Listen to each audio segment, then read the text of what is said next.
Hello, bachcho, let's read the question first. The question says that two masses A and B of 10 kg and 5 kg respectively are connected with a string passing over frictionless pulley fixed at corner of table as shown in figure. The coefficient of friction A with table is 0.2. Find minimum mass C that may be placed on A to prevent it from moving.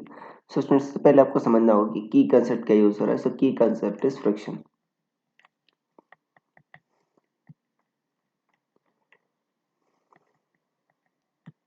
देखो जो friction क्या करता है, आपका relative motion stop करने का प्रयास करता है और मैक्सिमम वैल्यू जो होती है फ्रिक्शन की एफ मैक्स, वो क्या होता है बच्चों, आपका म्यू एन होता है.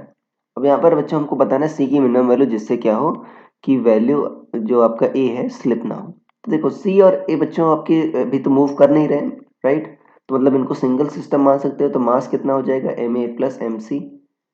और यहाँ पर बच्चों ये आपका ऐसा पुली है, राइट.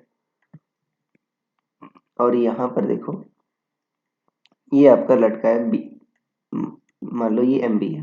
देखो जो टेंशन आपका, देखो जस्ट ये आपका स्लिप होने वाला है, तो टेंशन कितना अभी मूव नहीं कर रहा है, तो टेंशन बच्चों आपका एम बी जी के बराबर होगा, right. T will be equal to M B into ji.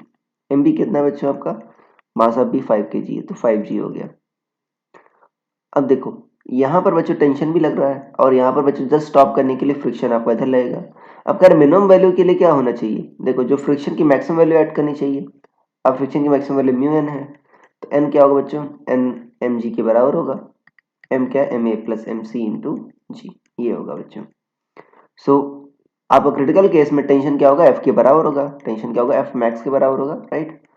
T क्या है, एफ 5 जी है, 5 जी इक्वल टू एफ मैक्स क्या होगा, म्यू एन. म्यू कितना बच्चों, 0.2 इंटू एन क्या है, देखो ऊपर जो फोर्स है बच्चों एन, नीचे क्या लग रहा है एम ए प्लस एम सी. अब मोशन तो होने रही है अपवर्ड डायरेक्शन में, तो एन किसके बराबर होगा, m A plus M C into g. G g cancel. So 5 equal to क्या आ गया, 0.2 एम ए. एम ए बच्चों कितना दे रखा है, 10 प्लस 0.2 एम सी. सो 5 माइनस 2 क्या होगा, 3. 3 इक्वल टू 0.2 एम सी. तो एम सी कितना आ जाएगा, 30/2, या बच्चों कितना आ जाएगा आपका 15 के जी. सो मास ऑफ सी जो मिनिमम मास रिक्वायर्ड होगा बच्चों कितना होगा, 15 kg. This will be the answer. So I hope you understood it well. Best of luck.